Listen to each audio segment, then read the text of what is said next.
Hello, everyone, and welcome once again to another episode of Lack of Focus, episode 29. I am your host, Ed Horn, and alongside me tonight, our producer extraordinaire, one Mr. Chris Sheriff. Chris, how's it going, my friend? Good, thanks, Ed.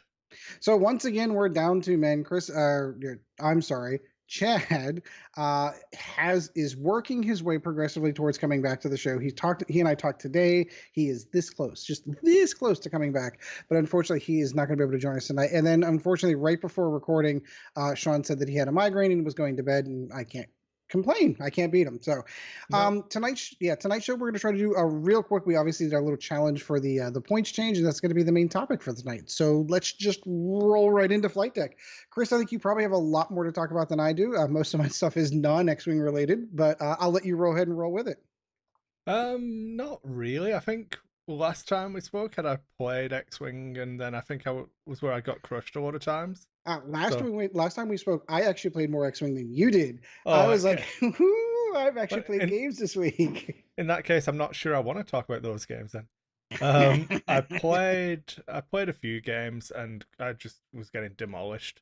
I was running the Anakin and Arc 170 stuff, and it just wasn't working out. The arcs were dying far too quickly. Was this Um, post point change or pre point Um, change? 3 points change for these Okay. games. So using old points, I think the list I was running was 4 points over in the new ones, but we'll get onto all of that. Yeah, we'll Um, get to that. but yeah, I was just getting smacked around a little bit, so I ended up busting out with Tie Swarm to get a cheap win and make myself feel better about life. I'm Now, not terrible. is this the Chris Share special six die swarm? Well, it's the accepted Tie Swarm. I'm convinced that we were onto it relatively early because we talked about it like right at the start. But Like episode one or two? yeah, Yeah. but other people picked it up and have had success with it, whereas in we haven't. So it's the tie swarm. But it's the obvious choices if we're honest. Iden, Gideon, Delmico, Hell Runner, Wampa, and an Academy Pilot, and then you've got a couple of points for swarm tactics. So Yeah, it it works out. works. Yeah. That got me a nice free win, so that felt good. Sorry, it let me show my skill off on the table, You're and gonna have to show me how you fly that because I mean I know how to fly tie swarms, but for whatever reason, like at the inception of second edition, for whatever reason, like the way that the damage sticks in second edition, like TIE fighters just die like flies. Like I can't seem to keep them on the board long enough to make them nearly as effective.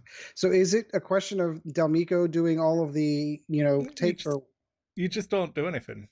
You just just don't do anything? yeah. You have to be happy to go to final salvo, and then at some point your opponent isn't going to be happy to go to final salvo and turns into you and then dies. So Fair. Oh, I see. It's one of those lists. yeah, I'll two forwards. I'm teasing. I'm teasing. No, you've got the what did Paul used to call it, the gutter at the side of the table. Yep. So I'll deploy there. I'll do a two forwards. Then I'll do a two forwards. If you haven't committed yet, I'll K turn, and then I'll do a two forwards, and then I'll K turn.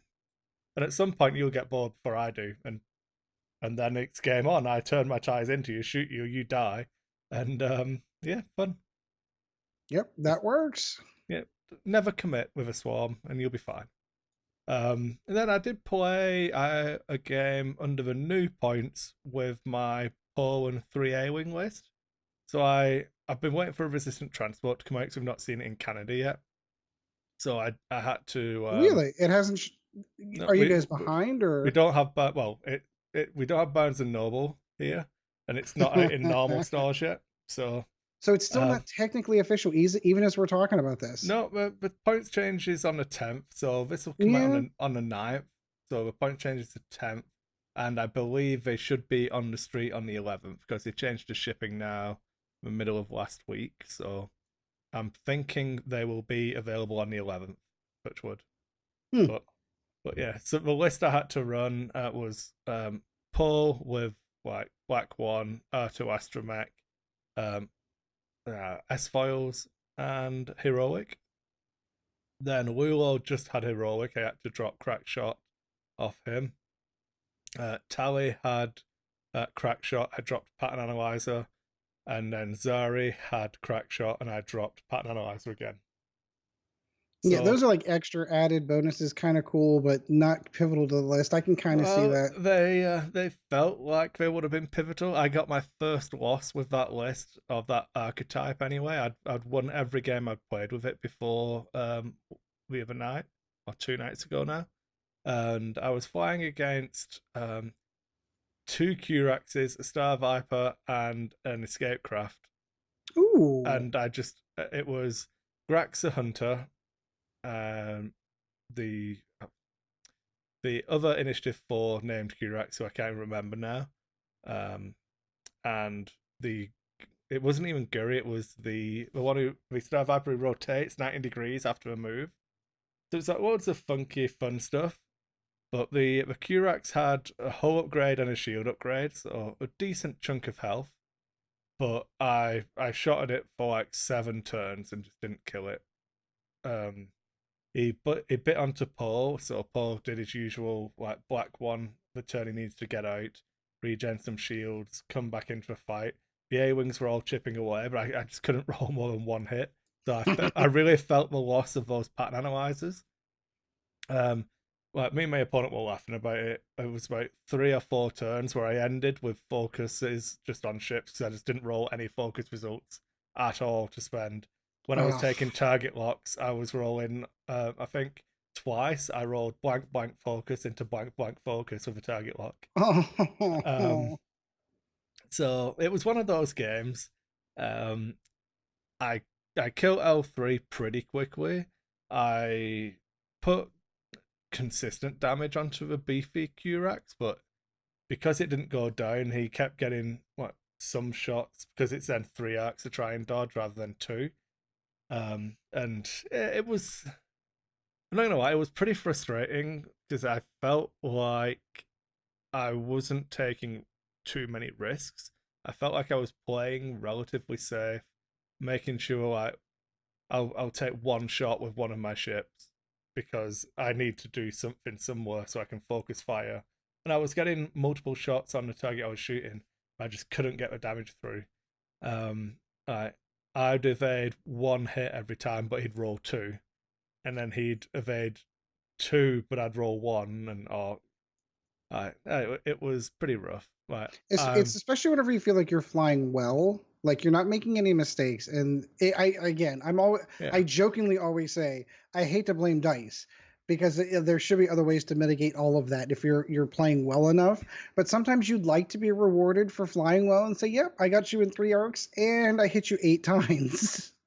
To give Will his credit, I put faith into the dice and they weren't there, but I flew the list as if I had pattern analyzers and I didn't.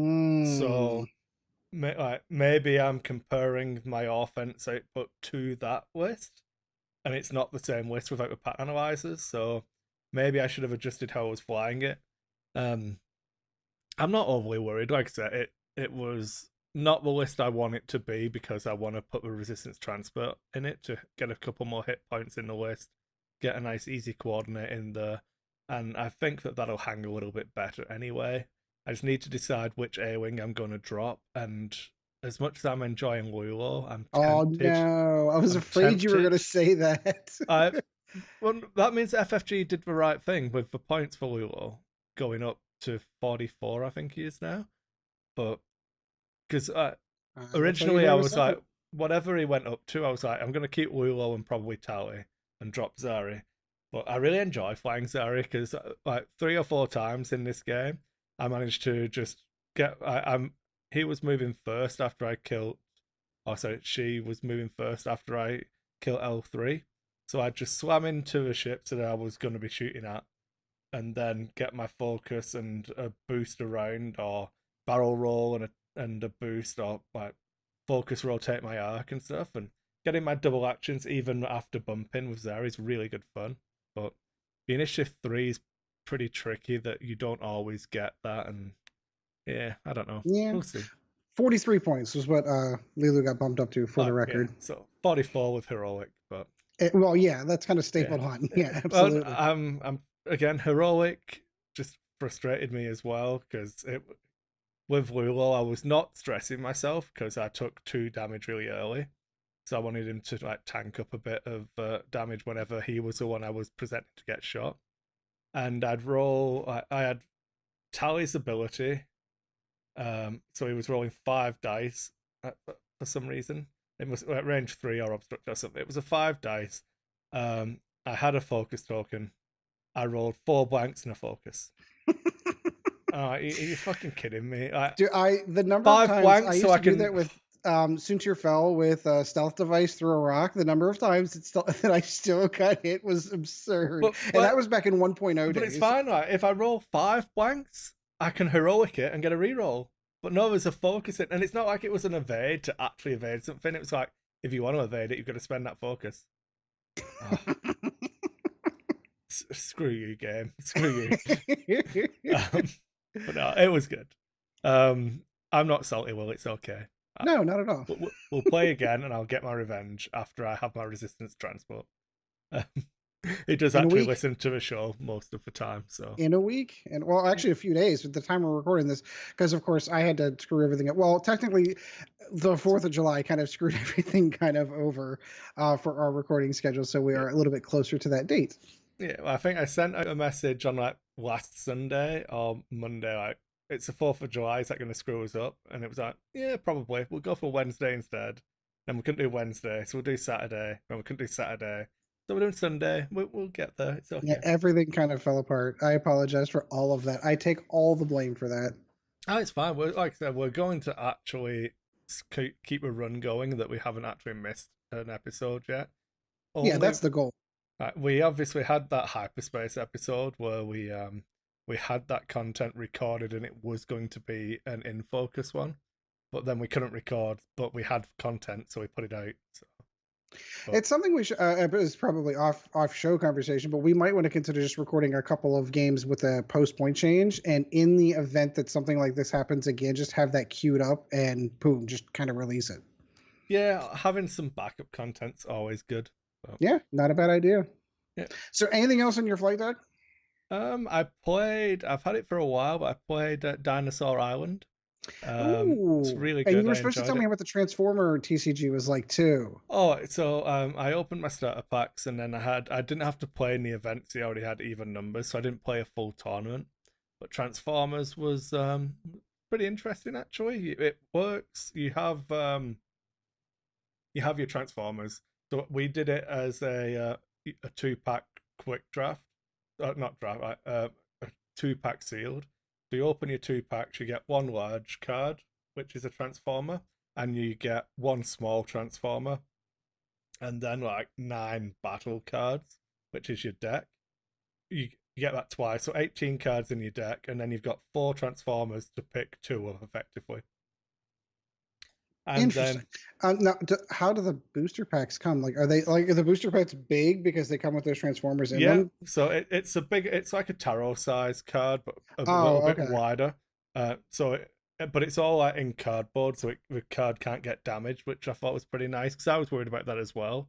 That was my question too. Well, that and then sleeving them. How do you protect them? A company makes specific sleeves for that size of card. Really? Yeah. So the Transformers are all double-sided. They have the normal, like the default side, and the disguise side.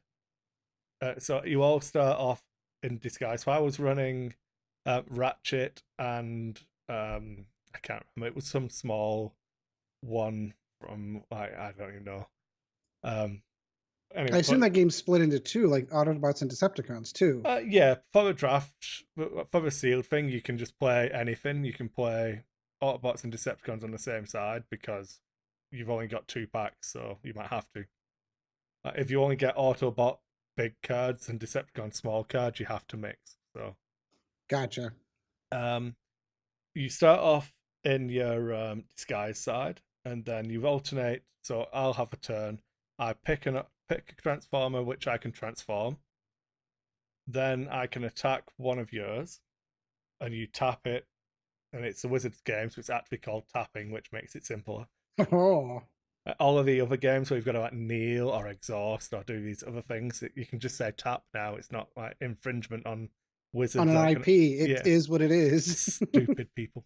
Um, so generally, you have to if you have a transformer that's tapped and one that isn't, you have to target the tapped one. So you do your attack and then you draw 2 cards, flip them over, and they'll have like colored symbols on it. Orange is offense, blue is defense. White lets you draw extra cards. Blue does something else weird, so you're flipping cards over from your deck. So you're trying to build. If you think of it in Magic terms, this would be the mana. So like the color of a card dictates what it does, but you get like the multicolored ones as well. So you'll flip it over. If you get 2 orange ones on offense, it adds 2 to your attack value. And then you'll flip 2 cards and add whatever you flip to your defense value. And then you take the difference in damage or none.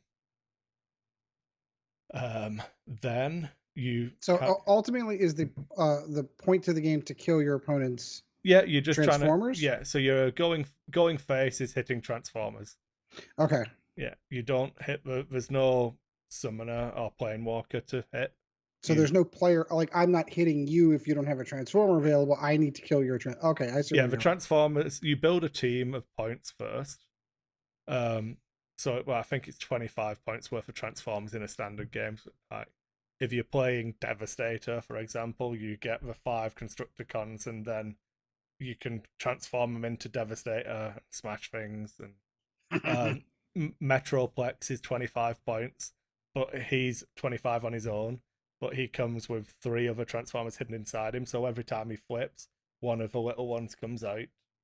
Oh, That's that's cool. pretty cool. Um, and yeah, it's basically a race to deal the most damage to your opponents. But the 2 sides of the Transformer obviously have different stats. So one side might be more offensive to defensive, and he might have like abilities like Ratchet when he's in his Autobot side had a healing ability, and then the ambulance side had a different ability, and just stuff like that. It was pretty interesting actually. I was surprised uh, how clean and easy it was doing the damage and stuff. And then you have a hand of cards as well, which you draw from your deck because the cards have got the colors in the top right, but then they've got abilities that you can play. So you can like upgrade weapons, give them armor, and different abilities like that. So relatively interesting, worth a shout. Yeah, Um, cool game. How much are uh, the boosters? Just out of curiosity. Well, um, Probably like $3 US, I imagine, 350 maybe, because it was hmm. 5 something Canadian. So, um, the starter pack seemed pretty cheap.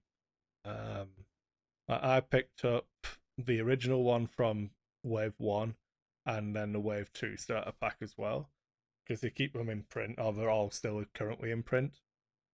Oh, And interesting. you get different stuff in those. So one of them's like an Autobot team, which gets you like 25 points worth of Autobots. The other one is half a team each, but it's Decepticons and Autobots. And then you've got a Devastator starter pack, which gives you all 5 Constructicons. And then the other starter set is Metroplex, which gives you a massive Metroplex card. That's awesome. Yeah, which I don't know how you sleeve that. You're probably laminating it. It's the only way to do it. Yeah. Well, it's not like you're shuffling those things either, though. So, like, No, I mean, you they don't really need start to in worry. play, so you're not shuffling them. They're just Yeah. in the play area. But yeah, it was pretty good. Um, I almost bought a booster box, but I thought I'd wait because Kyle, who I've been playing with, said I can basically have a route through his duplicates and extras and stuff. There's not really a secondary market in Calgary for it anyway, so he'll sort me out and I can start playing properly. So we'll see. That is one of the tricks to trying to get yourself into a new game is having people to play with. I can't tell you the number of dead CCGs and games that I have sitting on the shelf directly to my right that I simply had nobody to play with. Sounded like a cool idea, got some stuff, and then, oh, nobody's interested in playing. Okay, well, then that doesn't do me any good. I've just spent money on stuff I can't do. So, yeah. Yeah. I'm not overly worried. Like I said, I can always find someone to. I picked up a copy of Warhammer Disc Wars, and I've got Ooh, 2 people I'll be able to play that with, but I'll just play it with those 2 people. It's not. I don't have to put a lot of money into it because I I said to Greg in the store, I will pay you like $3 over cost for this thing that's sat on the shelf that you will not sell if you don't sell it to me now. It's like sold. Done. At least Yeah, it's out of the store now. yeah. Uh, just stuff like that. I don't mind having niche games that I'll only ever play with specific people. And only break out like every once in a while kind of Yeah, thing. yeah. It's just Yeah. something fun. Anything else you want to cover on yours? No, I'm excited to hear about yours. I did. So, so short. This is not going to surprise anyone. Due to Fourth of July weekend and some scheduling conflicts, I was unable to get a game in. I did have a game scheduled, but unfortunately, it had to be canceled. And then this week, with Fourth of July, me taking a couple of days off during the course of that, I'm on my. You can tell if you're on the YouTube, I haven't shaved in like 6 days. It's amazing. I'm gonna have to fix that tomorrow morning. But so I didn't get a chance to get a ton of gaming. So the only thing I was able to do over the course of this weekend or the last 2 weeks was again, this is going to be Magic related, but Core 2020 pre-release was this weekend. Now I don't do the Friday night ones. There's nothing appealing to me at all about starting gaming at midnight and running until 5 a.m. If I were a single guy with no kids and no responsibilities, maybe I could see that. But having to get up, deal with kids, obviously my wife wants to do some running around. It's a holiday weekend. No, not happening. So the upside is they do a pre-release the following that Sunday at 1 o'clock in the afternoon. That's perfect. So on a whim, I woke up this morning and I looked at my son and, hey, Gabe, any interest in going to the Core 2020 pre-release? Assuming that he would say no and I'd be going by myself. And he's like, no, yeah, no, that sounds like fun. Let's go do that. I'm like, okay, so let's go ahead and go. So we walk into the door. Tell them we're here for the pre-release kits. Yep. Here are your kits. You know, there's $20 here and $20 here for $40. How many people do you need for this to fire? That's the first thing I asked. Well, if we get about 6 people, we can probably fire off the event. I said, okay. Now I'm not knowing ahead of time, and we're getting to that what I was just told was inaccurate. Didn't know. So Gabe and I take our pre-release kits. We go home and we go to our table. We open them up. We build our decks. We sleeve everything. We're ready to go for the pre-release event. And people kind of start shuffling in little by little. And by the time we get about the 6th person, I'm like, all right, this is going to fire. We're going to get a chance to play. Because I mean, I don't know if you have. I mean, I don't know what things are like at your store, but if you don't have enough people, events just don't fire off. They don't have enough people to fire it. And I started hearing cross chatter at the table and saying, oh, you know, when does the draft start? When does the draft start? And I'm like, draft? Question mark. What draft? I thought we were doing a pre-release. And one of the guys tells me, he goes, no. You need like 10 or 12 people for a pre-release to fire off. We're not going to get that. I think they're just going to do a draft today. And I went, well, shit. Yeah, I've already opened all my cards and Well, not only that I already opened it, but I spent $40, opened it up, and to get into a draft is $12 as opposed to $20. I spent almost twice as much to buy stuff to play an event that I can't participate in. And now if they do a draft, Gabe and I have to drop because all of my hobby money for the week is now gone. Can't do it. So I'm like, oh, that's kind of a bummer. And I hate to like disappoint the guys who are there, but like we're just gonna kind of pack up our stuff and kind of go. And as we're walking out the door, the guy running the store, he goes, oh, where are you guys going? I thought you guys were sticking around for the event. I says, well, yeah, we were, but I understand that it's going to be a draft today. He's like, yeah, no, that's right. I'm like, so let me ask you something. So whenever I came in and said that we wanted to be here for the pre-release event, you literally put down 2 pre-release kits and say, here's what you're going to need. You didn't mention, and when I asked how many people do you need for this to fire off, you said 6. He goes, I'm like, did I hear that wrong? Did something go wrong? And he kind of smiled at me. He goes, no, you did not hear that wrong. I inaccurately gave you incorrect information, and I should have told you draft, not pre-release. yeah. I'm like, oh, I said, well, that's kind of, he's like, do you still want to stick around for the pre-release or for the draft? And I said, well, I'd love to, but all of my hobby money kind of went out for this one and was kind of anticipating playing in this. And he goes, just stick around. And I look at Gabe. Gabe looks at me and he's like, well, okay. So we stuck around. So we kind of just plopped down and we're packing all our stuff up and we're kind of putzing around. And the next thing I know, he's coming around. All right, Ed, you're sitting here. Gabe, you're sitting over here. And he sits us all down at the draft table and puts packs in front of us. And I kind of give them that look and he just kind of smiles at me. And I'm like, and he's like, you're taken care of. Yeah. So this is a story of how a gaming store does something right. Yeah. Recognize that he made a mistake, recognize that we bought a product that we weren't going to be using for that, and said, I'm going to fix that. Gabe and I both drafted for free. Yeah. And I ended up winning the draft. Yay. So not only did I end up winning, paying for the two pre-release kits, which was cool, but we didn't get a chance to use. We got Gabe and I both drafted 6 booster packs. I ended up winning an additional 10 on top of that. So I ended up making out really well in the end for what I ended up paying for. So a word to the wise: if you own a gaming store, something like that happens, that was the right way to handle that situation. Because in my mind, as I was walking past the counter to walk out the door, I'm like, I'm not showing up to an event like this again. I got told I got screwed. Basically, is what ended up happening. But Steve took care of us, and then it all ended up right with the world. And my son on the drive back, he says, "Well, what if you hadn't won? Would you still feel the same way?" And I was like, "Yes, I would still feel the same way because ultimately, in the end, he still took care of us, so we could still play without paying for it." Yeah. Well, um, our store is slightly different in that we'd have ran the midnight pre-release, then a morning pre-release, an afternoon pre-release, a morning pre-release, and an afternoon pre-release, and all of those would be full, and would have had drafts going on at the same time. Holy And cow! um, that's just in the card side. Obviously, we'd have been running our own events in the gaming side. So, because they can host about 120 people before they have to encroach on our space, and that would have Holy been cow! full for at least the first three. How many do you guys like sell out on those events all the time? Oh, I don't work there anymore. It's a separate business, so they have the card store, and they do Magic, Yu-Gi-Oh, Pokemon, and then like Funko Pops and stuff like that. And then we do board games, miniatures, and role playing games. In the same building, though, right? You cannot get into if you go. It's the same building in the same way like the buildings in a strip mall are the same building. Oh, I So, see what you're but so saying. it's a building. It's like an old warehouse, but we there is a door that customers do not have access to.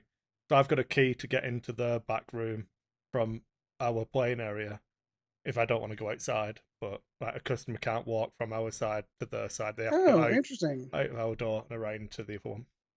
So one of my favorite gaming stores whenever I was growing up a kid was Phantom of the Attic, and they literally had two stores.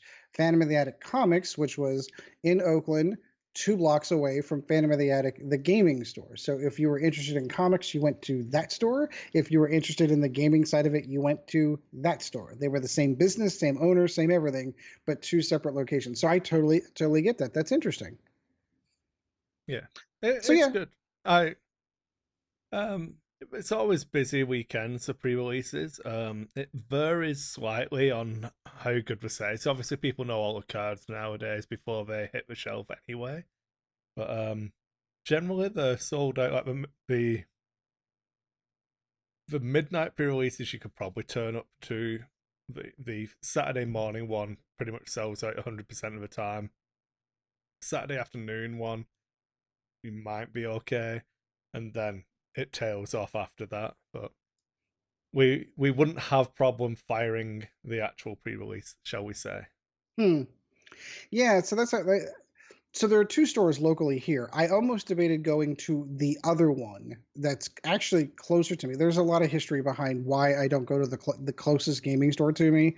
I'll save that for off-camera conversation. But point being, the day that that was supposed to fire off, they said that the way that a pre-release is supposed to work is if you get a win, you get a pack. If you get a win, you get a pack. If you get a win, you get a pack. That's how it's supposed to work.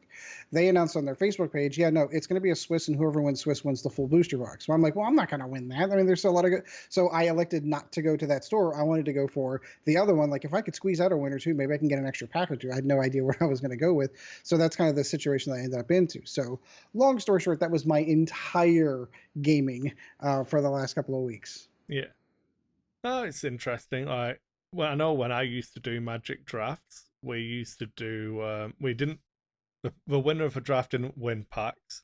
You'd pay for the packs, but then you'd snake draft.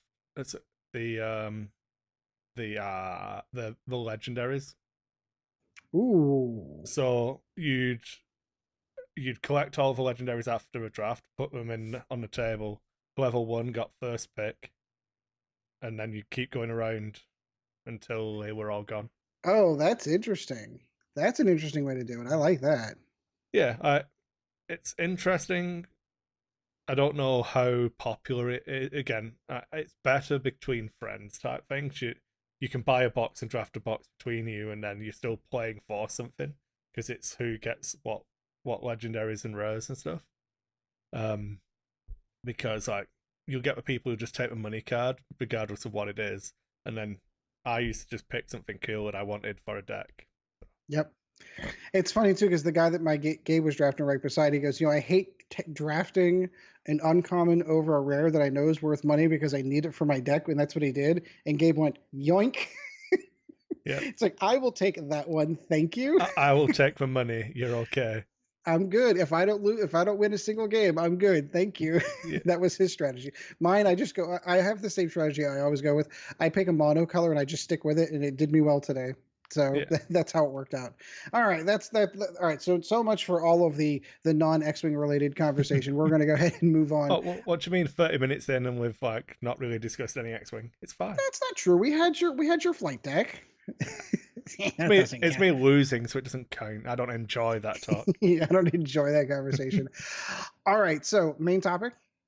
Yeah, yeah. Points changes have happened. Of course, we're a little late in the game for this one to kind of discuss this one.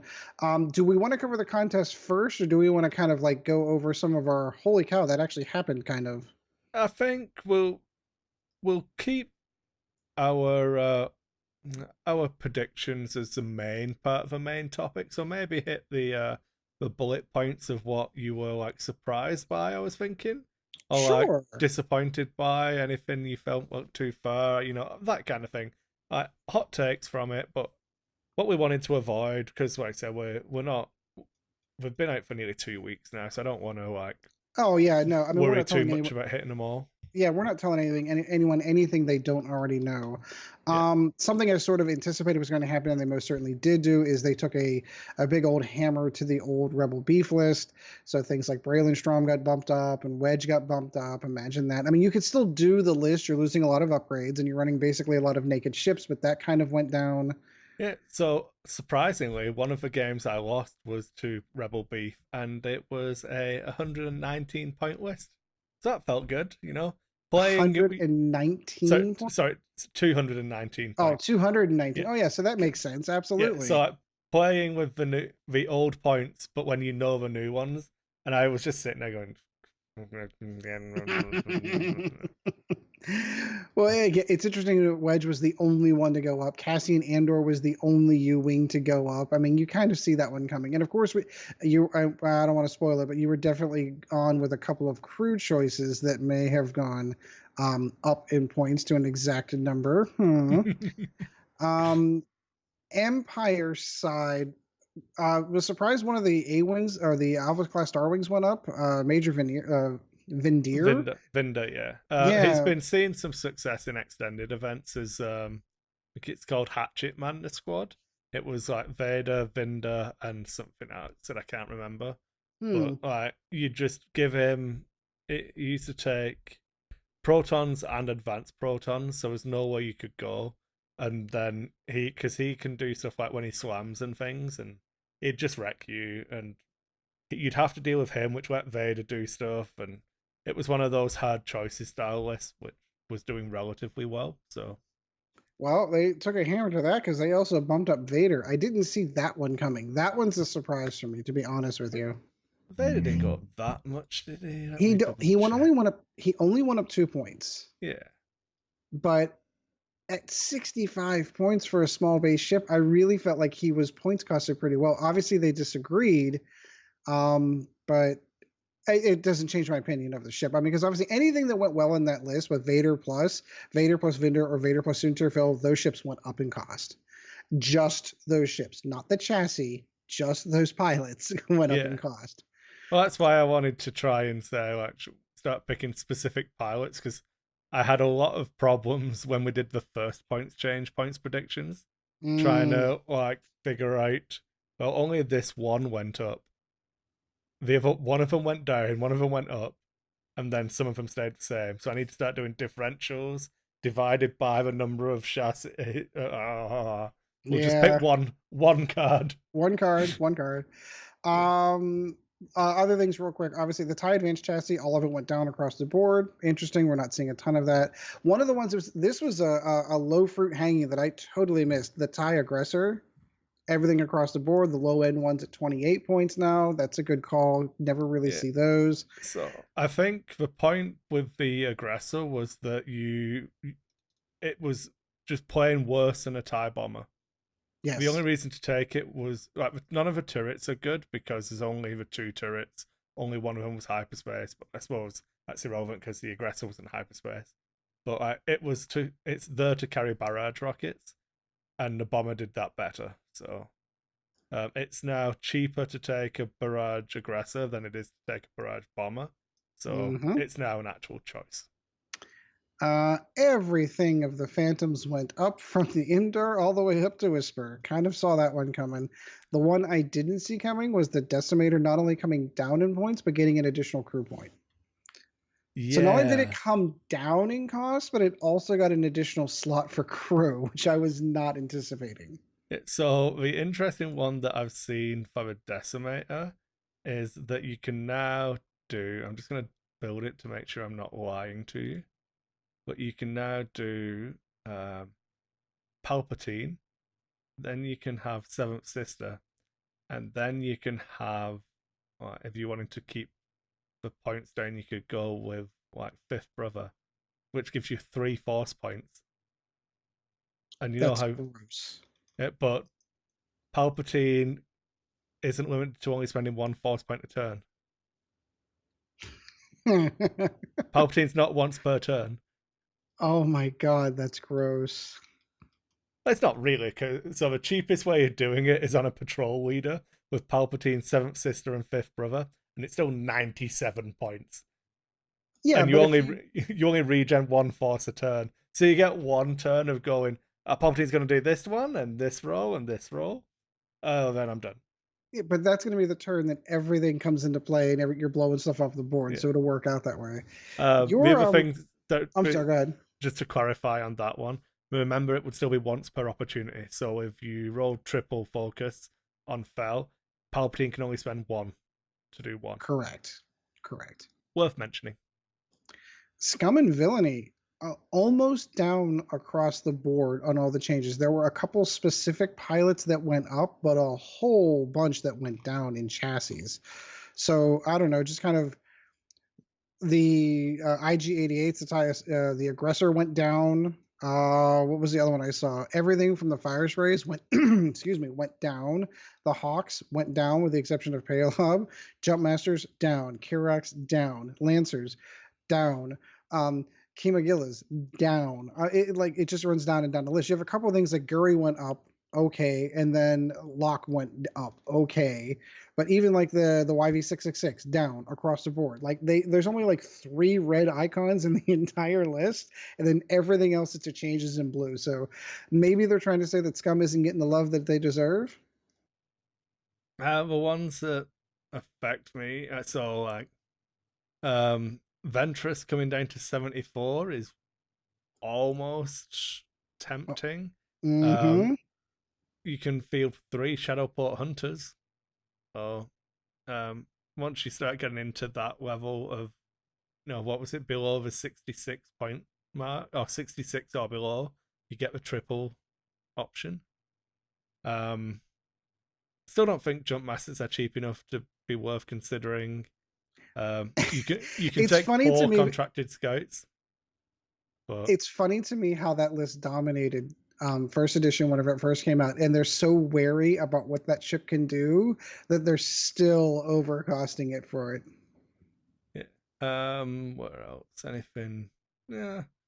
A lot of the scum large base changed, but nothing I think huge. large base across the board changed pretty much. Yeah, not a bad shout. The one that I was relatively interested by was the separatist changes. Ooh, Um, nice segue. Let's go right into yeah, those. Look at that. so they kind of did. I can't remember if we spoke about this or not, but like the vultures came down a little bit, and they added the points onto the energy shells.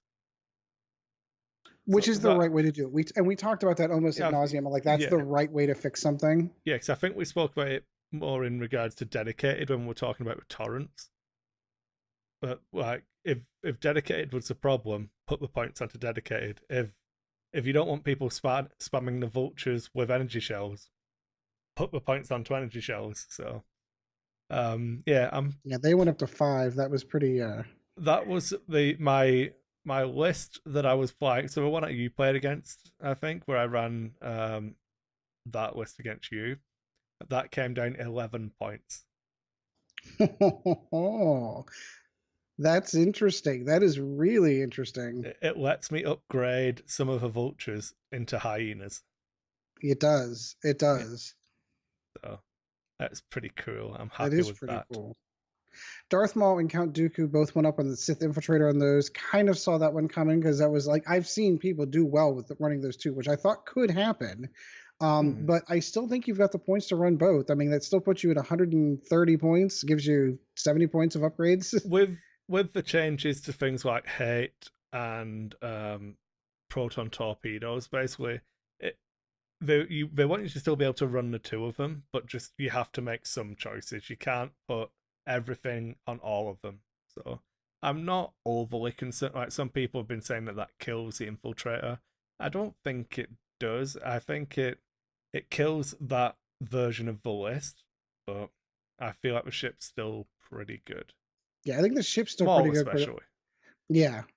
It just again, like you said, now you have different choices you have to make to be a little bit more economic with your upgrades. Um, Galactic Republic. Yeah, my boy Anakin went Your up. boy Anakin, oh boy, did he get a bump? Oh, How many um, points did he go up by? I'll have to check. Uh, um, where's my other squad builder? I feel so. It actually got cheaper if you take calibrated instead of at 7B. Mm. But Well, what they did for 7B though. oh yeah, like 20 points on Anakin. It's a decent a Wow. decent whack of points for 7B. I can't. I'm so bad at using the internet when I'm trying to talk. Okay, I'm there now. So Anakin is currently. That's an arc. That's the wrong ship. Come on, Chris. So 60 points. He only went up 2 points. 7B went up but it turned to initiative based points cost. Correct. It's 18. Yeah. So yeah, I knew that. So my list is 4 points over. So yeah, Anakin with 7B, and the one that really killed my version of the list was that R2 astromech got pointed based on your agility, Yep. and Yep. Anakin's counts as agility 3 even if you put the 7B on him, so that went up as well. Oh, really? You take the printed value on the ship card no matter what modifies it. Ew, I did not know that. Yeah. So I yeah, thought you could skirt past that, but I guess you can't. Okay. no, yeah, that's how the variable points work. It takes the printed value on the card and costs it from that. No modifiers don't apply until you deploy on the table effectively. Um, Okay, interesting. All right, that makes sense. I think we've yeah, seen weird situations like that before in X-Wing 2. Now that I'm thinking about it, now that you've said that out loud. yeah. But every other Ether Sprite though went down in points Not except for Ahsoka. Ahsoka's the. I Oh, was just gonna so say, with the sad. exception, she's the only Ahsoka and one. Obi-Wan are the same points. Uh-huh. Ahsoka and Plo Koon. Plo and Ahsoka have the same number of force points, but Plo's initiative 5. Yep. Ahsoka's ability is good, but I don't know that it's 3 points more expensive than Plo Koon good. Yep. I'm gonna find out because I'm gonna be running Anakin, Obi-Wan, and Ahsoka now after Ooh. these changes.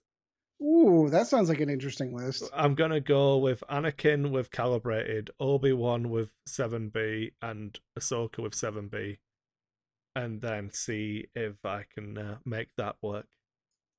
That's definitely you need to fly your ass off with that list.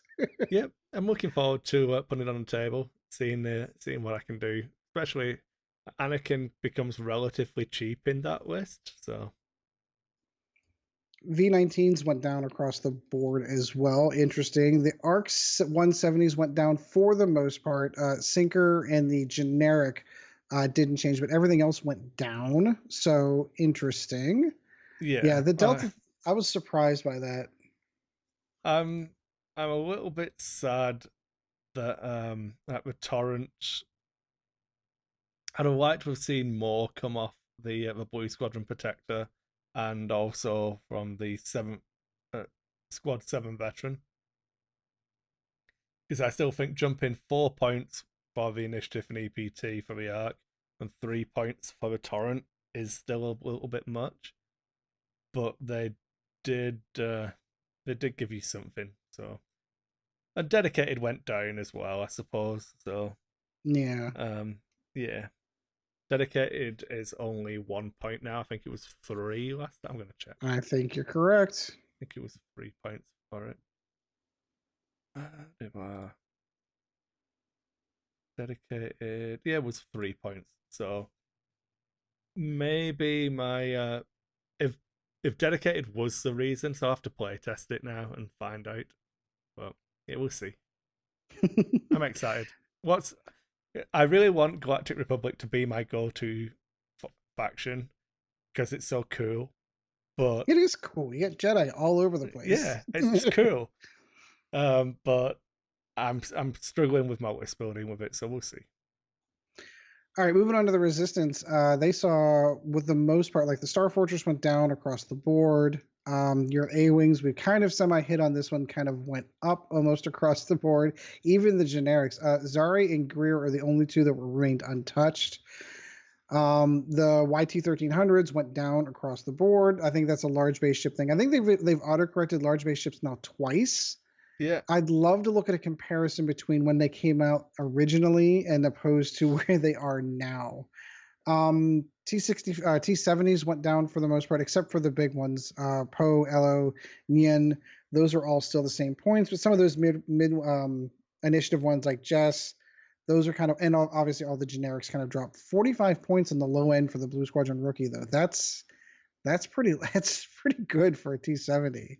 only 3 points more than a normal a T65 now. Mm-hmm. And then we do have points for the transport and the transport pod itself. BB-8 coming in at the low end of that one. I want to know where the storyline comes. Am I the only one that saw that when I realized that BB-8 was a pilot for the Rebel transport pod and went, when? When did that happen? Did I miss a story that I read somewhere that he piloted one of those? Like I Uh, could see Chopper being a pilot of the what am I thinking? I'm drawing a blank. It's the big ship. yeah, It's the, the YVs, the Ghost, yeah, the Ghost. Thank you. That's what I was looking for. the VCX 100. Thank you. I remember an episode of Rebels where he was the pilot, but I don't ever remember BB-8 being a pilot of anything. Uh, I think it's fine. I don't worry about it. You just hate everything to do with the Last Jedi, which is where we receive a Resistance transport pod. So, Maybe. I Maybe. it, I'm not even going to touch Rose at all. she's pretty good. She is pretty good. I'm Pretty not going to good. lie. Pretty good. And she's the same price as BB-8, just for the record. Yeah. All right, and lastly, First Order. Interesting, the FOs down almost all entirely across the board. First Order, I think, got massive. I saw some garbage posted on the. So it's not the Minox Squadron anymore. They changed the name to Fly Better, so they don't infringe on IP.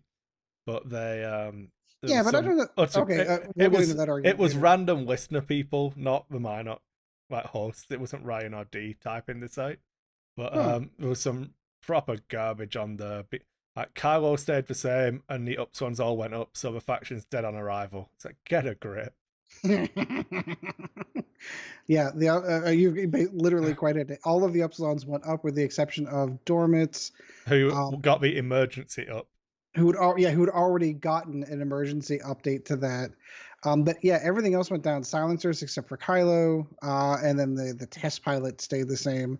But everything else went down. Backdraft went down. I really would have liked to have seen Quick Draw go down if we're going to do that across the board. But maybe there again, I think this is clearly indicative to me of, hey, First Order isn't doing well. We're going to drop all the points except on that thing. We know how broken that thing is. And again, the Well, yeah, Scum got the same thing. Pretty much everything's coming down. it's looking at what was good in First Order, what people were using when they were using it. So that's all okay. How do we make the other stuff as attractive as that? And I think they've done a really good job here. Like, Blackout actually goes up by a point overall, because I think he came down by one, but then Trick Shot goes up by two. Correct. So I think net wise, Blackout goes up because you're putting Trick Shot on Blackout. Yeah, absolutely. Um, the big one for me is the FOs are actually getting really, really competitive now. Yes, they are. There's some pretty sweet pricing in there. Scorch at 34 points. He's got blue hard twos, so it's effectively a 3 dice attack all of the time. Long shot Um, at 32. yeah. That one Um, jumped out at me. Backdraft is a big one. I know you mentioned him already, but Mm-hmm. Backdraft is one of those ships that you can just run with no upgrades. 39 points. Shoot while you're running away from things, and get the extra die that way. And yeah, I'm pretty happy with that. Yeah, I think First Order are really they're a bit of a sweeper at the moment. Like a 2 point drop, and for Backdraft, I don't even think like the problem I see with especially SFs are people want to staple the gunner to them. I really don't think they need them. I think they're I pretty think Quick solid Draw ships. needs it. I think if you're not running Quick Draw, you don't need it. I would agree with that statement. I think 45 points compared to 55 points. You get the extra die out of the front arc, Mm-hmm.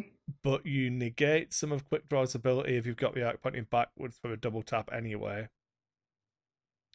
And you can't joust people with Quick Draw the way you used to, because I think you've seen it, we've played it a few times now, Yep. that the damage output isn't there. You don't have the expertise, and the fire control isn't quite as What it effective. used to be. Yeah. Yeah. So yeah, I feel like Quick Draw is good at 45 points without it. I, So you could then effectively you might still be able to squeeze off a Kylo Quick Draw Midnight kind of list with oh, some room. you 100% can, yeah. The interesting ones that I've been looking at have been stuff like Tavison, Quick Draw, Backdraft, and Scorch. All Mm. all got so obviously Tavison went up, but everything else went down. So you can build some funky stuff there. Um, but yeah, I don't think you're wrong. I still think that I would run Blackout over Kylo, but maybe I'm wrong. If I was doing the Blackout Quick Draw Midnight list, I think I would do Blackout over Kylo.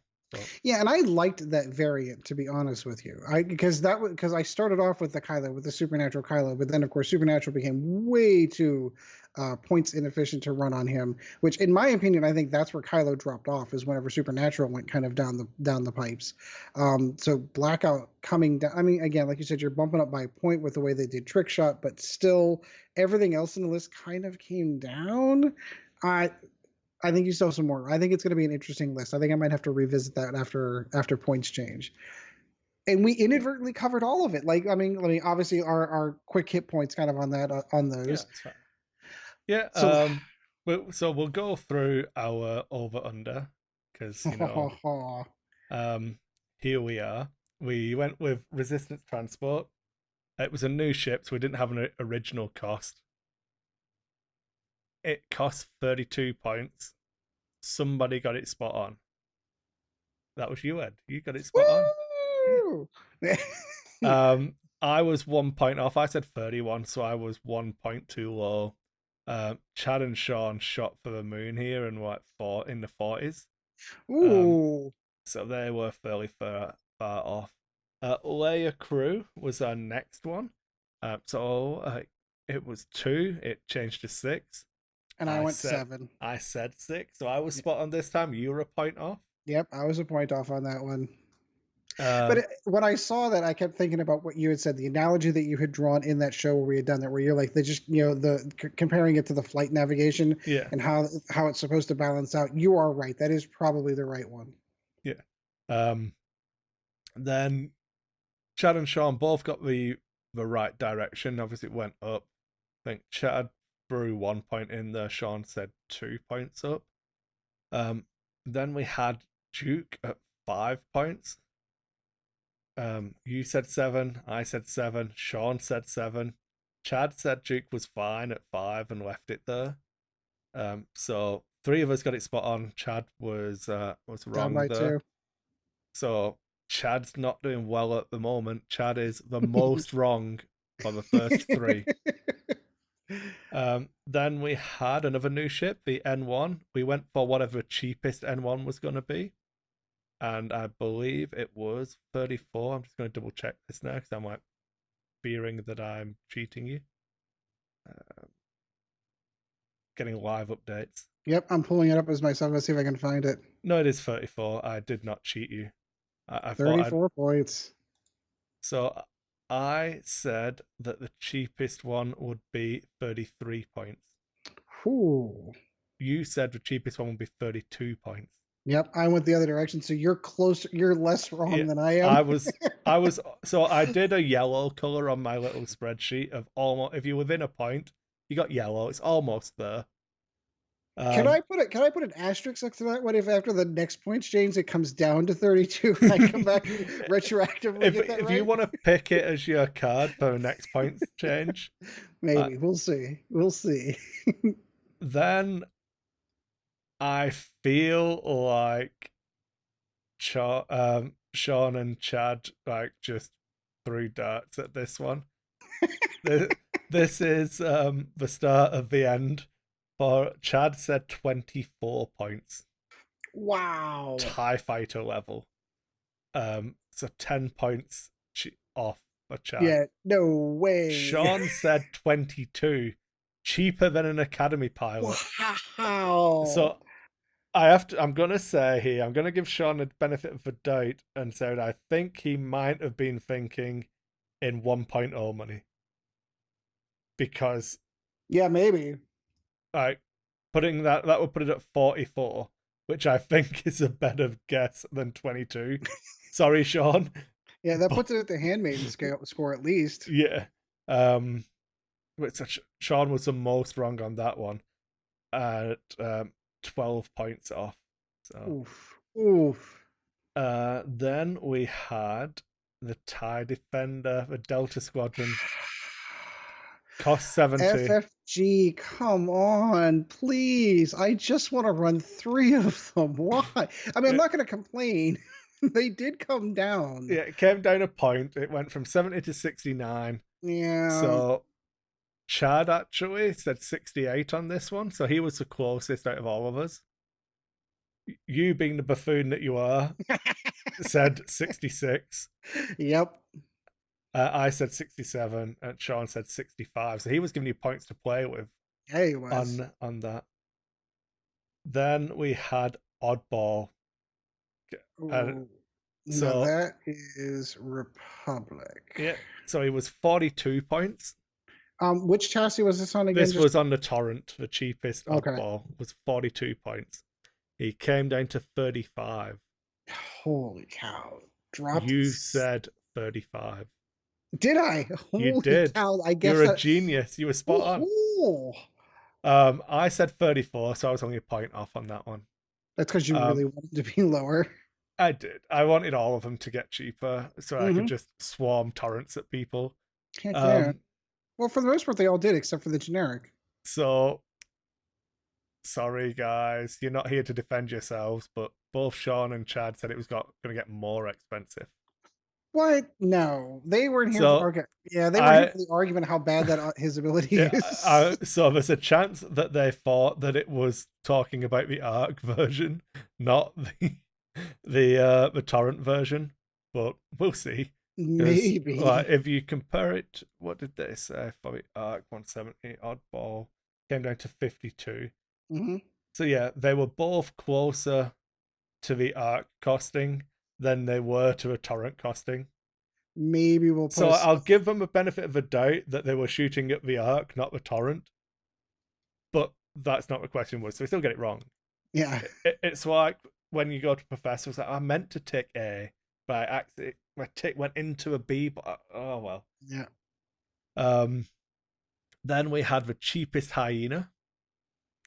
Ooh. It is 26 points, and you said 26 points. Ho, ho, ho. So for those keeping track, Ed has currently got 4 of them spot on. Spot on. And I never Yeah, played this game. yeah. I'm Um, teasing. I said 25, so I was 1 point off again. Um, then Chad and Sean were in the 30s on that one. Really? Yeah. I know you sent the spreadsheet here, but I didn't. I wanted to ignore it because I wanted to get like my natural reaction to some of Yeah. these. Then we had Crackshot. Yeah, this is So my this shot was one of the ones where we put it in there because you thought it was going to go up. because of I how universally it's used. I said Yeah, it was going to stay the same, and it stayed the same. So I and was spot on. you were right. So that's 3 spot ons for me, Mm-hmm. 4 for Ed. Well, and I lost. I said that was going up to what, 3, didn't I? You 2. You were 2. only off by Okay. 1. Okay. Chad said it was going up to 2 as well. Sean really hates Crackshot apparently and said it was going up to 4. Whew, wow. Um, but I was good. I was happy with my. It stays the same. Yep. And then the trap that I told you was a trap. The You did. Banari pirate. Oh, I wanted this to be right so much. I Yeah. really did. So I said it was staying the same. And it Chad said it did. was staying the same. You said it was getting cheaper because I tricked you and told you I was tricking you at the time. Told me in person while I was doing it. Yeah. So that gives us a final total. It's close. Well, hold on. From What was my guess? Mine was 22, right? you Didn't I were say it was? 23. You said it dropped by 1. And then you said it stayed the same. Okay. Yeah. So we have a total differentials is how we work this out. So Sean was the worst guesser on this version. Um, stealing Chad's thunder from last time. Chad was off. The last time the differentials were, you won with a differential of 15.5. Because of the weird way we had to do that Yeah, last one. yeah. Yeah. Sean was second with 18.5. I was third with 20.5, and Chad was fourth with 21.5. This time, there's a massive spread between. Like, we were all pretty close on that one, tightly grouped. Yeah, But I would agree. for this one, Sean's at 52. He was 52 points off. Chad was at 46. Oh. Then, so I had 4 spot on. You had 4 spot on. I had 4 where I was almost there. So it's within 1. You had 3 that you were almost there Yep. on. And there's the difference right there. Yeah. There's the difference right there. You were in second with an 8-point differential, which is better than your last showing. You did 15 and a half when you won last time. So you brought that in. I crushed it with a mighty 6-point differential. Oh, congratulations. Oh. Now that's Craig goes wild. oh, so you're not the only winner on this one because if you recall, we're going to be giving some of the money from the Patreon community to a charity of your choosing. Have you picked a charity for that to go to? I have not yet. I thought that I would probably do so for people who don't know, I know we had him on the show when I did an interview, but James is retiring Target Lock Hunger, and Mm-hmm. I was gonna be taking it over. So I think that I'll probably do the local food bank for the charity, and we'll put it towards doing that because in the winter time anyway, I'm going to be running another Target Lock Hunger event from Calgary this time, and we'll try and do that for our support and good causes. So Sounds good. it will be going to the local food bank. So. What type of event are you planning on doing? So it would just be a tournament of some form. And I know James, when he was doing it, he did an auction for all the swag that he collected and things to try and raise extra money. I'm not 100% how I'll go about it yet, but Well, I will say on air and on recording, I have a whole bunch of unused vessels sitting here for X-Wing that are currently collecting dust. What I will do, if you give me a date whenever you plan to, I will mail these to you and you can auction those off, and whatever you get can go to the charity. oh, So that's really nice. Thanks, I'll Ed. send, like I said, I mean, they're not, I mean, you're just getting ships and bases. You're not going to get dials or anything like that. I mean, because Mhm. I have all that stuff, but at least getting the ships themselves, if someone wants to pay $3, $4 to donate to the food bank to grab themselves a TIE fighter, absolutely happy to do it. Yeah, that'd be awesome. But yeah, so that's what I plan on doing at the moment. If anything changes, I will keep people updated. But I need to speak to James to make sure he's still happy to, because it's his baby ultimately. Hmm. I know he was going to try and look for somebody local in BC to take it over, so it can keep going to the same food bank that it currently does. But I don't mind either way as long as the money goes to a good cause. So we'll Yeah, see. no, completely agree. Yep. So that was our points predictions, and yeah, I really enjoyed that one actually. I Um, can imagine you did. well, not as in I think the format of that one felt a lot tighter than the first time we did it. Well, it was less headaches too, trying to figure out the scoring because we are Yeah, kind of had not anticipated certain things like, oh, well, this chassis went up, except that pilot went down, and vice versa. She had weird things like that. We didn't yeah, have to worry about any of that. I liked it better this time. yeah. There's no like 0.5s and stuff like that this time. Right. So Exactly. Exactly. yeah. And that's it. Do we have anything else you want to cover? Um, not really. You did put questions out to the Facebook group, but of course, it is 4th of July weekend, and we have no questions, no Yeah. emails, no nothing. Not I feeling was the love. gonna I was gonna quickly look back for if we missed any of the older questions. I know it was some that we said might take a bit of time to answer, so I thought we could hit Hmm. one of those maybe. Yeah, no, sure, go But ahead. I mean, we have time to kill. yeah. So you have Or to van. content to create. How's that Yeah, sound? yeah. Where are we? Scroll down. Curse you all. Damn Uh, you, internet. oh, in fact, yeah. I forgot to say on the 1st of July on Canada Day, I was a guest on Sea to Sky Squadron. Or they did a Canada Day special. So, Oh, yeah, they are apparently, I don't know how this was decided, but they are the number one Canadian X Wing podcast. oh, Like, wait a minute. Wait a minute now. We've got uh, a Canadian producer here. Hang yeah, on. if we count the fact that this is produced in Calgary as a Canadian podcast, we like kind of win, unless you compare us to some of Bruno's Lawmaster quizzes. But yeah, it's fine, I don't mind it. If people want to Mm, steal my thunder, it's fine. I think we're intercontinent or we're intercountry here, and I challenge that.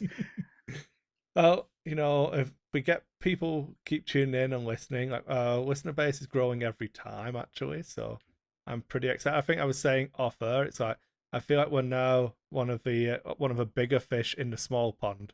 We're Yeah, still no, not back to being in the big pond yet, but we're we're doing we're well. I'm enjoying we're it. doing. So I'm going to take it. So I'm going to take this one step further. I think that we should challenge this other Canadian podcast. I think one of their hosts should. We've already loaned them one of our better good hosts to their show. I think they should return the favor. One of them should join us, and then we should issue some type of vassal challenge to decide this Battlefield Canada. And I will gleefully watch you crush another Canadian podcast because it probably No, won't be me all because the I'm gonna pressure on lose. me. Yeah, awesome. Yeah, I'm gonna. So when they put forward all of the people who've got like worlds invites and stuff, it'll be fine. It'll be fine. You'll be fine. Okay, I think that's the question I was looking for. If you remember, there was one that we said was specifically going to save until after points update, and that Oh, was that's right. from Matthew Bundy, and this was back in May. Yeah, asked this question. So hopefully you're still a listener, Matthew. We haven't like bored you by ignoring your question. It's But just we had to wait for the points change. yeah, how about the state of X-Wing Second Edition? Now that we are just about 8 months, or a little bit longer now, how does Second Edition compare to First Edition? Did it meet your expectations? Did FFG get everything right? What still needs to be worked on was breaking up resistance from First Order a good thing. How about the addition of the Clone Wars era? Hell, you could do an entire show on just this topic. Yeah, well, we're gonna give you a good chunk of a show. We'll So give you a good segment on that topic. yeah, How's that? yeah. Would you want to come next? Obviously, there's lots of questions within that. Okay, Do so I you? think the first one I think I'd want to hit on to the is the primary question of is FFG doing everything right? Short answer to that question is probably not everything. There are probably some things that they're not quite getting accurate. However, that being caveated, I think that they are going in the right direction. You've got to figure at the point in time that we're recording this, they have done not one but 2 points adjustments. If this had been first edition, those ships would have remained the same points and nothing would have changed. Yeah, They would have issued, like we'd have been talking about, okay, 8 months from now, an upgrade's going to come out that might help fix that ship, but it's going to take that long to write the meta. In the meantime, you just kind of got to ride it out. Whereas now that's not the case. Points can be changed every couple of months. We've had hot fixes to points like, oh, wow, we totally messed that one up. They have fixed that. Upgrades that have been maybe that's a little bit too much. They've brought the points down. I think just the ability alone to adjust points costs, add upgrade slots to ships, remove upgrade slots to ship. I think it has made it a much more flexible environment for a good competitive environment. I think on that note, I think FFG is doing everything right. Are they getting all the points costs correctly? Maybe not. Maybe there can be like this one case you can point to that one ship. Oh, look at this, and this one's kind of screwed up. And you might be right on that one instance, but overall, as a game for second edition, I applaud FFG for what they're doing. I think they're doing a fantastic job. yeah. So, well, I'll take it point by point for that part of the question. Where I think I would say second edition compares favorably to first edition. I've been telling everyone who asks about it, like, oh, I've not converted. Is anyone still playing first edition? I'm like, in honesty, I think it's a better game. It's a much better game. It's back to what first edition used to feel like before Wave 4. Um, you you get to be rewarded for your good flying, which is why I lose more now. Maybe, probably. Maybe that's why I lose more too, because there isn't anything that's overtly broken. Yeah, And if it is, they fixed it with the last points change, and now it's not overtly broken anymore, which is why I yeah. fly horribly now. Um, I would say did second edition meet my expectations? So I'm going to take the phrasing that Ed used there. I think that I would go a step further than Ed. I think FFG are actually exceeding my expectations. Whether they're doing everything right, I agree they're not. I'll give some specific examples in a moment, but I think they're doing more right than I expected them to. The points changes are working. It's interesting. Like I did a video earlier on this week where I looked at the points changes with the six. You know, I have the six lists in my playing case ready to Yep, go. I ready to looked at go, up and those. out the door. Yeah, I looked at those specifically, and with the points change, like how many of them are still legal, how many went down, what ones can't I play, and how do I need to tweak them if I want to keep those six lists in my case. And like three of them either three of them went up but were still legal. One or two of them maybe were illegal, and one of them came down. So the Separatist one came down by a lot, and it kind of lines up with the power levels of the list and where I thought they stood. Like the Separatist list was definitely my fun. This is my if you want to intro game, I will run these droids at you because they are pretty weak. And they're Um, fun as hell to fly. yeah, and all of that kind of lined up. Where I would say they are doing the stuff wrong, I'm gonna hit like obviously hyperspace hasn't changed at the moment, so we don't know this for sure. But I was not a fan of throwing everything into hyperspace. It felt like it diluted what they originally stated the meaning of hyperspace was, that it was supposed to be a new player accessible format. And I don't mind if extended is supposed to be the main format and hyperspace remains for new players, but adding in the what was it The the interceptor. the bomber, the interceptor, Yep. the star viper, stuff like that, I wasn't a fan of because there was no way for a new player to buy them unless you can find them used or a store that was still stocking first edition, which is suicidal for any store to do. Um, So I felt like that was a mistake, but that comes from different parts of FFG. I think as a game, if you just take X Wing as extended, I still think that is a better game than First Edition was. It's only the OP side of hyperspace that I was disappointed with. Okay. Yeah, What? if you can I camp on that real quick. Yeah. And again, I recognize this is still my old line of thinking. I really, really, really wanted hyperspace to be X-Wing and extended to be the nod to the old players. Yes, you have old ships. We're going to be bringing them into the fold at some point in time. They're not quite there yet. You can still play these events. We'll still support them with tournament play, but the minute that they announced that Worlds was going to be extended, that flew out the window for me. Yeah. So it even like I even supported the idea of bringing those ships like the Interceptor and the Bomber into the game to kind of help out another faction that may or may not have had those options to it.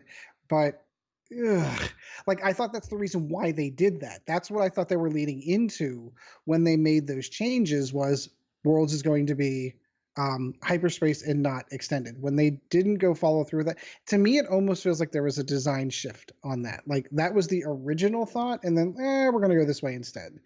So if I have one little thing to pick on, that is going to be mine as Yeah. well. Well, there's been turnover of staff in the OP side of it, which I'm not going to blame OP because I think blame's the wrong word because there's nothing to say that it's right or wrong. It's just my personal opinion on it. I liked what hyperspace was and what it was stated to be, and diluting that was just a little bit not upsetting but disappointing. Um, what still needs to be worked on before we get up into a specific parts of a question? So that would be another question of what needs to be worked on still.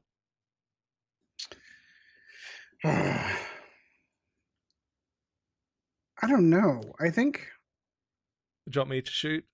yeah, go ahead and shoot. I need to put some thought into it. Yeah. So I would again feel like I'm piling onto OP now, but the formats, not as in hyperspace extended, but the way they've done the kits, where we had the deluxe wave kits, then the seasonal kits, then the hyperspace kits, and the hyperspace prime. They need to just nail down what that's going to be, and I know that it probably is nailed down now, but equally thought it was nailed down the last time they made up a lot of new names and everything. But like the fact that what my store is the only store in Calgary that applied for hyperspace, which means there's only going to be one in Calgary in the year. So if you want to play in a second one, you've got to travel for like a minimum of 3 hours in the car. It's the population density of Canada isn't there, but each store can only run one. Right?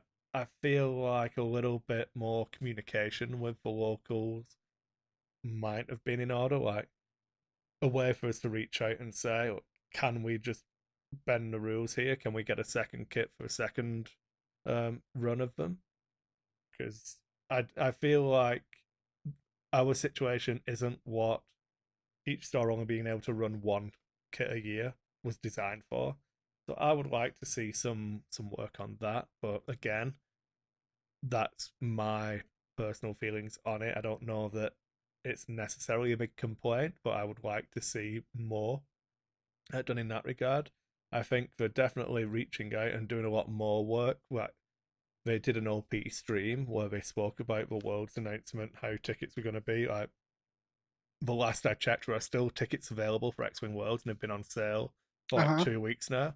So for those of So you who are complaining, you can still go. yeah, so That's the open that play-in event, though, isn't it? yeah, but that's huge though. The fact that you can still buy a ticket for Worlds after like the first 20 minutes of them being on sale. Right. So yeah, I think the pros, like yeah, the pro column massively exceeds the con column.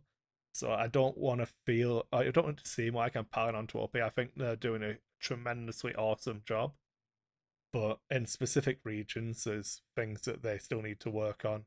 I know stuff is happening like Mexico and Southern America, different things like that are getting it's creeping towards where the player base wants it to be. So we'll see. That's only taken a few years. If I want to, okay, so you did trigger an interesting thought for that one. Because of the way that they announced the competitive being hyperspace and extended, they had no other choice but to run two separate tracks competitively. One of the things that I do miss from first edition that I wish that they would bring over at some point in time when we get closer to that level of ships that are hyperspace legal versus extended, and that extended list gets smaller and smaller, is to return to a continuity to the play line. So the way that it used to work, if you're only coming in at second edition, you never got to play in the first edition. The way that their tournament structure worked out was awesome because it played like a season, like you would think of your favorite sports, whatever sport you're in. So you'd have a preseason, or you'd have the early games, which would be your store championship level. Every store could run one of those. You could run multiple, you can hit multiples. Like for me, I was hitting like 8, 10 store champions during the course of that. And then you would go into the regional level, then you would go into the nationals level, and then you would get to the worlds level. Now I still think that once you hit to that regionals level, if they're giving away 2 tickets to worlds for winning a regionals, they could still perform that and still do that and keep a continuous um, timeline, so to speak, of how those competitive seasons work. Because literally, right after Worlds ended, 6 weeks later, the next door championships were coming out. So it was really cool for me because like to be able to go into the game store every week and be like, okay, I'm practicing for store champions, practicing for store. Oh wait, now regionals is coming up. I just played in 8 of these. Now I'm going to practice for my regionals. That was really cool. It gave you a look and feel of how things work. To me, I feel like now the way that it works with two separate tracks, I'm confused as to what level that is versus what level that is, and where I'm going or what I'm getting into, kind of thing. So my hope is that at some point in time, when that hyperspace legal versus extended shrinks down, that we're going to return to a more continuative timeline for competitive play. Yeah, That is something I feel that they could work on. yeah. No, it's good. Okay.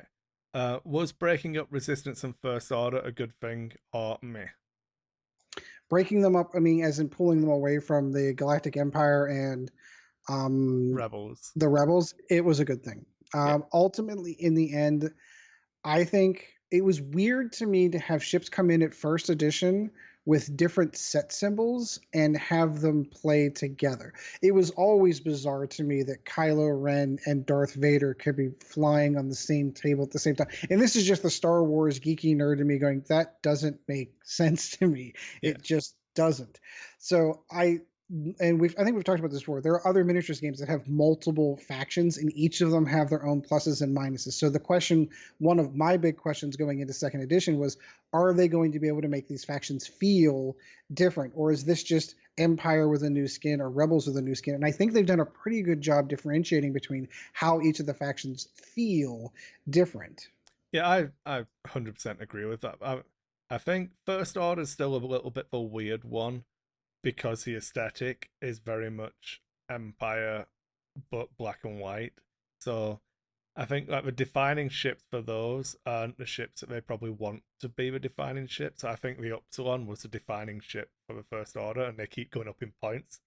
Because So, they broke it whenever they came out. well, Because it was too good. yeah. And I think probably the Upsilon is probably the reason why we don't have a Lambda yet. I would guess, maybe. I mean, that's just conjecture, so probably ignore that.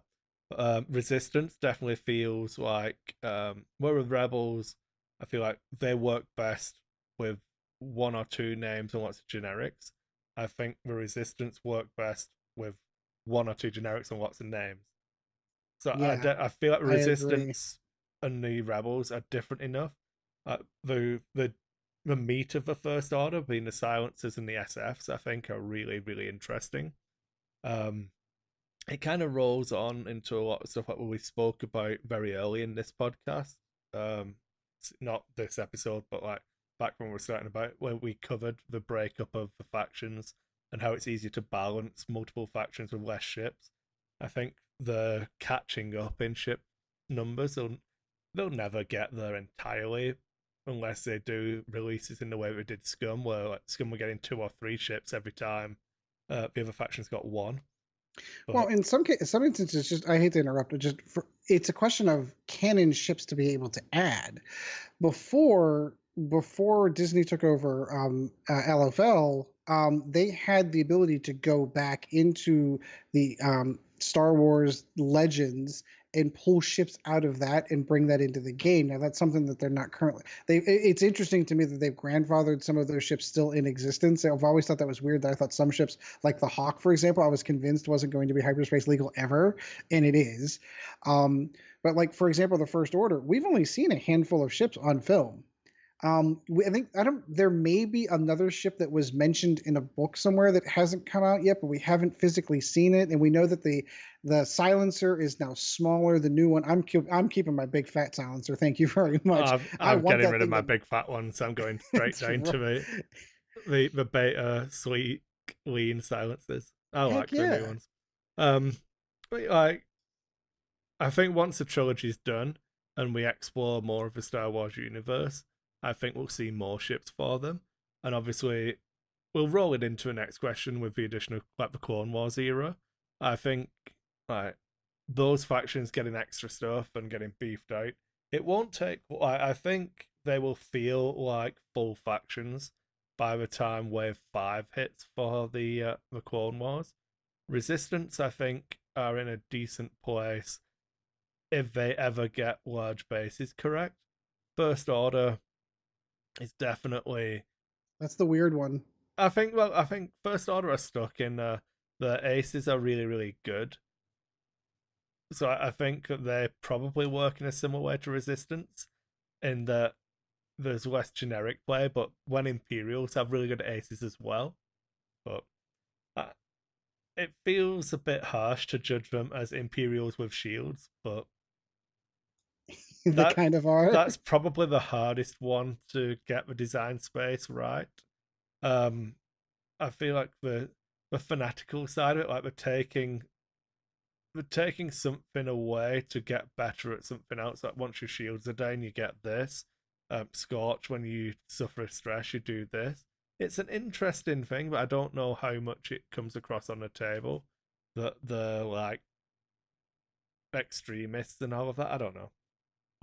But look, the Clone Wars era, like people might be surprised to hear me say it, but I'm actually really, really happy with them. I don't even like the N1 coming in, little Anakin being in is actually fine. Like I'm going to tell hyperbole Chad you said aside, uh, but that. like it lets you do more. Like you want to be able to, like Star Wars, it's a game. You want to be able to play the movies you remember, and having little Anakin and some Naboos fighting against Trade Federation drones is in the movies, so it should be a thing in the game. Yeah, and even though it's not the Star Wars that I grew up with, it's Lots the of Star people did. Yeah. it's the Star Wars my kids grew up with. It's the ones that my children remember seeing in the movie theater as opposed to the old ones.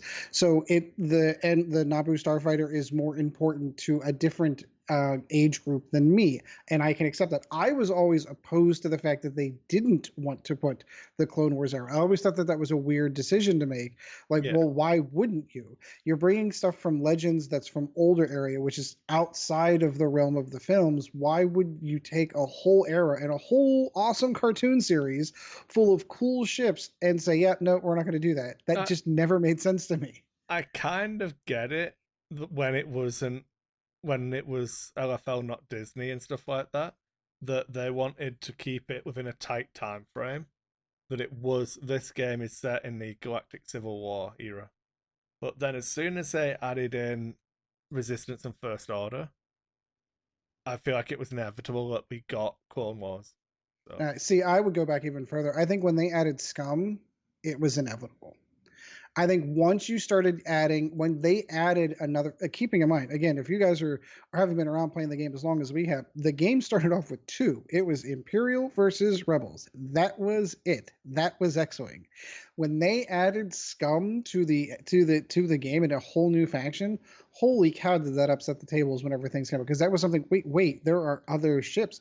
They're a whole different play style that's completely different than these other three. It was Scum amazing. might as well have been called the Legends faction Yeah. because hardly any of those ships were from the movies and stuff. And I Slave think One. I'm yeah, trying to think of any other ship that was in a movie upon release because you've never seen the Benarian. You've never seen a non-rebel Y-wing. The Hawk we had seen, but again, that wasn't in the movies. Yeah. IG-88 ship. Like I'm trying to You think of never see any of any of the ships for the bounty hunters. Like they're in probably all in there comics. now. Yeah. In comics and video games, yeah, I'd seen them. I knew what Dengar's ship looked like before I saw it on the table, but again, that was never in film. Yeah. Okay, I think that's all of that question nailed down. So That's a great question. It's a great question. I do have one other thing. So remember Jimmy sent us the dice, the uh yeah, I forgot what it's called now. The I dice still have them. the chance cube, that's the one. Uh he sent me a message a while ago which I'd forgotten about. So sorry, I'm a horrible person and haven't covered this You until mean now. these chance cubes right here? That's the one, sure. Um so they're doing an X-Wing fundraiser on August 17th in, I'm gonna butcher this place name, sorry Jimmy. Uh Dyersburg in Tennessee. That sounds Um about right. yeah, so if you check that out, August 17th, if you can get to Dyersburg in Tennessee, go down and throw them some money. I have no link to put in, but I'll hopefully Jimmy will listen to this and post some stuff for us. I did say I'll try and get him some swag, but I'm waiting. So we did get people reach out to us to maybe do show sponsoring after we spoke about it last time. So Ho, ho, maybe get us ho. some more acrylics. If I can get them made in time, I will get something out to you, Jimmy. But I'm All I running want pretty is low on. a lack of focus, movement templates, and I am a happy camper. I still fly with my Nova Squadron Radio once, proudly, Yeah, proudly. you should. You should. Okay. And that's everything I have outside of normal exiting the show thing. Excellent. Well, we have some housekeeping. Where can they find us? How can they email us? How do they support us? Yep, so we have our email would be lack of focus. I was gonna say it's all on the header, but I'm using a different background for this. We have to actually look it all up. So we are lack And of there are some focus. people that just listen to us audio only. Yeah. No, but I normally read it off the screen. Ah, I oh, cheat. okay. That's your cheat sheet right Yeah. there. So you can go to www.dice8.com.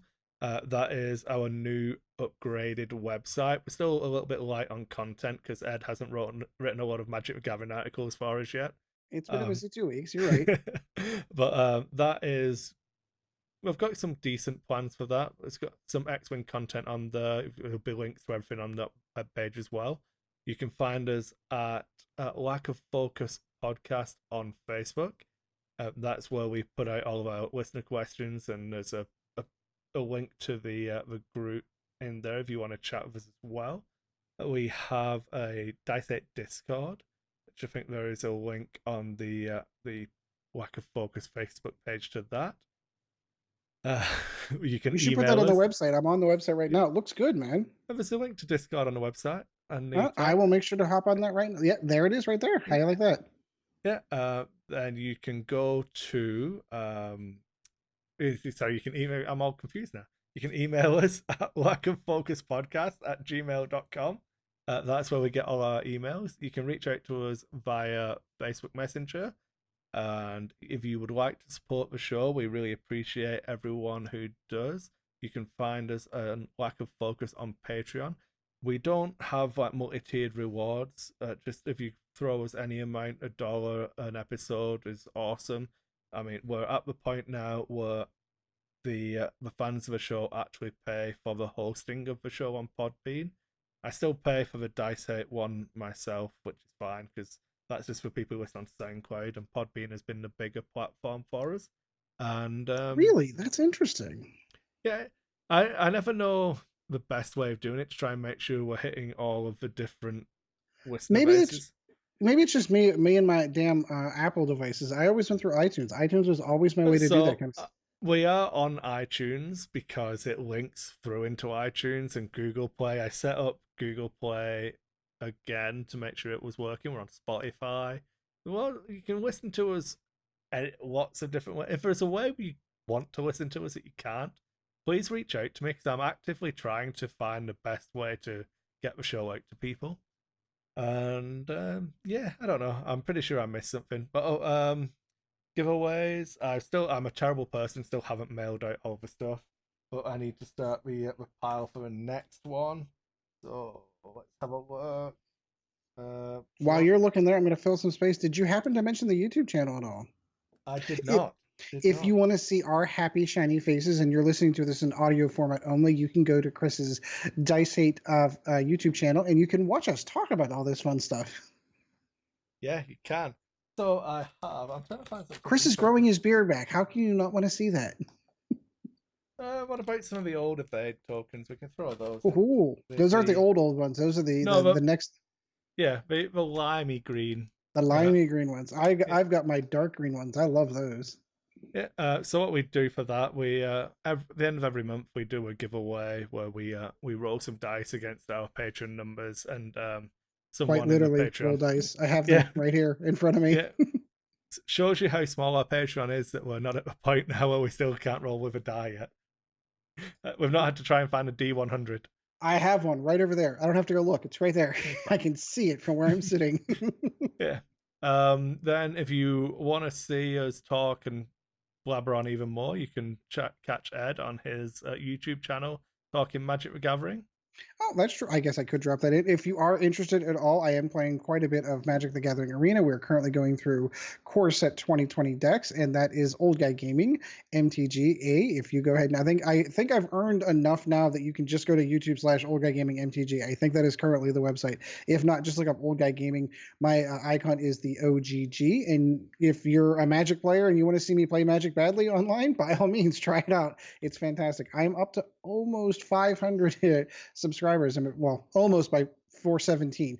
But I've got a goal by the end of the year of the channel being long to hit 1,000. If I can hit 1,000 by then, I'll be extraordinarily happy, and I'm well on my way. So Yeah. if you're interested, check it out.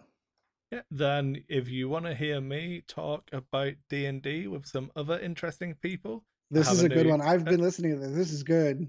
I think it's actually a really good show. If I It think is. I enjoy doing this show a lot, but for quality of content, I think the D&D show is better, and we're only 2 episodes in. That obviously role playing lends itself more to a verbal form of communication. I think X-Wing is hard to try and convey a lot of those thoughts, but I think this D&D podcast is really good, and hardly anyone's listening to it because I don't have it. It doesn't have its own feed yet. It's all on the Dice Hate feed. So Hmm. if you're subscribed to a Dice Hate podcast and that's how you get your lack of focus, you already know about That's Initiative. If you subscribe to a Podbean one, which is the lack of focus specific, this is where it gets confusing that only I understand. You don't know about that, so go and subscribe to the Dice Hate one. You'll get lack of focus twice, which is twice the value, and you also get to listen to the new That's Initiative role playing game podcast, which has a relative focus onto D&D 5th edition because that's like what we're playing at the moment and is obviously hugely popular. But we do touch on lots of other formats. We've covered episode 1 was what makes a good session, so quite generic, talking from like general points and coming at it from a DM perspective and a player side. Then we've been doing votes on the Dice Hate Facebook page for what other topics were going to be, and the people wanted party composition, so we did that from general perspective again, and then DM side and player side for how you build a good party. So there you go. Yeah, I think it's really good. If I do say so myself. And if you, excuse me, if you don't go through any of the audio ones, you can actually see Chris's happy shiny face doing That's Initiative on YouTube. That's how I listen to it at work. Oh I can't recommend it enough. It is really good. yeah, I didn't know you'd listened actually. I'm pretty I happy with did. that. No, I have Yeah, my little bell for notifications. So whenever it came out, I'm like, "Ooh, what's this?" Listen. yeah, I think I missed episode 0. Now that I'm looking at your web. I'm yeah. stalking you on the internet right now. I'm looking at your face on the internet. I missed episode 0, which now I'm gonna have to go back and listen to. I So think. the episode 0 one I didn't put out in audio format because I messed up. The levels are really weird for me to edit them for audio only. On YouTube, it's not that bad because you can see us talking, which kind of helps with the audio levels. But it wasn't at the quality I wanted to, so I re-edited that to be 0, not number 1, and then we ran from there. Gotcha. Episode 0, we did a little bit more talking about what we'd done and like introducing ourselves, stuff like that. But like Greg, who I do the show with, I work with him in the Sentry Box. We play like online games together. We play World of Warships and stuff like that. He works at Sentry Box as well, but he's been playing D&D since first edition, so he's a huge resource. Got mine right there, first edition books, all right there. Yeah, It's a good show. If you're not if you are a D&D fan, you're not listening to it, you should really check it out. It is really, it's a lot of fun. yeah. I think that's it. That's as much pimping of stuff as I can do. I think so. I think you've hoarded yourself out enough. All right. So, Chris, always good talking to you, my friend. Oh, it's always a pleasure, Ed, and thanks for getting this one done before Monday so I get sweep. Anything I can do to help out, I appreciate it. And again, sorry that No, 4th of July weekend sucked. Sorry. No, it didn't suck. You had an awesome time. It I just did. I had a great time. Had some made beverages. fitting this in harder. Yeah, had a few beverages, didn't have to shave, watched some fireworks a couple of times, spent some family time, always good.